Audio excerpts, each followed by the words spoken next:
All right, guys, it's August 2020. Summer is winding down. It's getting a little bit cooler at nights, but we'll take a look back at what happened in the heat of the market in July 2020 in real estate in Ottawa. So jumping right into the combined totals for both residential and condo. In July, we sold a total of 2,189 properties. That was up 19.1% from 2019. And the average price went up to just over five and a quarter. That also rose by 20%. You'll see that number finding its way throughout this whole conversation as we move through here.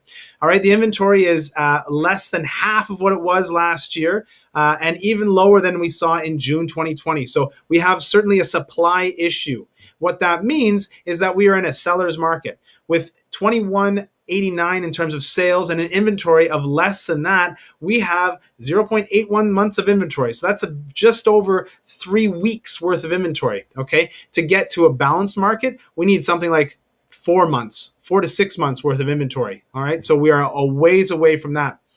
If we look where we sit year to date, we're a little bit less in terms of the number of units sold. But if you remember, we had 2 months in a row where we essentially sold no properties. We sold half of the amount of properties that we would normally. So we're behind by about a month. And like I said, for the rest of the year, we'll be playing catch up with that number. The average price, though, has gone up to $511,723, an increase of 16.1%. So some notes about the market here. The prices continue to increase versus the same period last year. However, one thing that we've noticed for the second month in a row is that the condo prices have actually come down slightly. Month over month. The residential sales insulate that minor decrease, especially in the rural areas. We'll talk about that when we get into both the rural and, both the residential and the condo side. So talking a little bit more about residential sales in and of themselves. So properties that you're buying without a condo fee or association fee associated with them.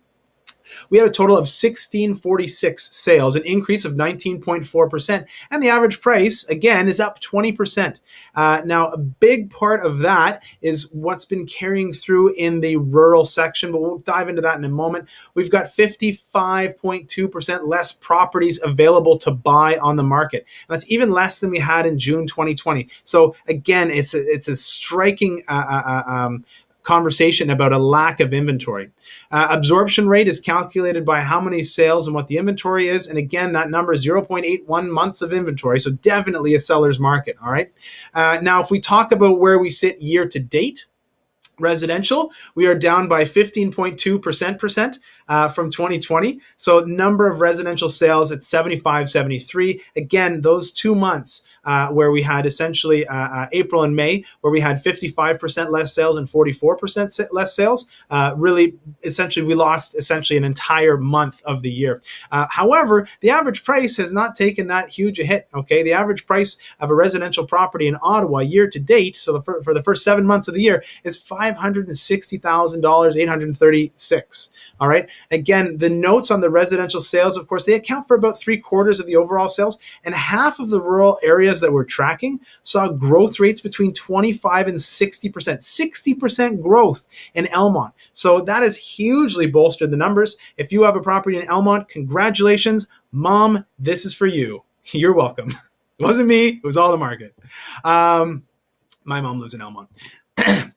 When we get into the condo side, we have, obviously, it accounts for only 1/4 of the sales. So we sold a total of 543 sales, but it's still an 18% growth in the month of July. And the average year to date, that's for number of sales. The average sale price in July went up by 19.4% to $357,764. The inventory, again, it is 37.3% less inventory. All right. So there is a lot less inventory, but that number 2 months ago was 50% less than it was last year. So you can see July 2020, the inventory is slowly creeping up versus June 2020. We expected that number to go down in June, and we expected it to go down again in July. But the inventory is creeping up. However, the number of sales is far superior, and that's really insulating us because we have so many condo sales. It's really insulating us because, like I said, the condo sales are higher by about 20%. So year to date, In the condo world, we've sold less condos by a total of, well, I don't know what the total is, but the percentage is 15.4% less year to date. Now, that was 20% less a month ago. So we are catching back up because the number of condos that we're selling is so much more. And you can see the average price year to date is much higher at 18.2%. Again, almost that 20% growth rate. But the average price of a condo was approximately $3,000 less in July than it was in June. Okay. And the inventory is going down. So the condo inventory is actually trending up compared to the historic line that we've seen for the second straight month.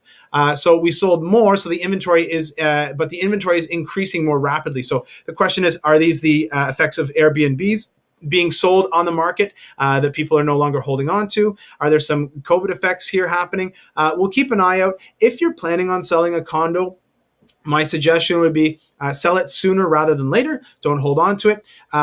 If you are thinking of selling it, if it's a residential property, probably a little bit opposite. If you'd like to know how all of this affects you and your family when you're thinking about either buying or selling, what all of this means if you're looking at investment or anything like that, feel free, of course, as always, to reach out, give us a call. The number, as always, 613-314-3187. And until then,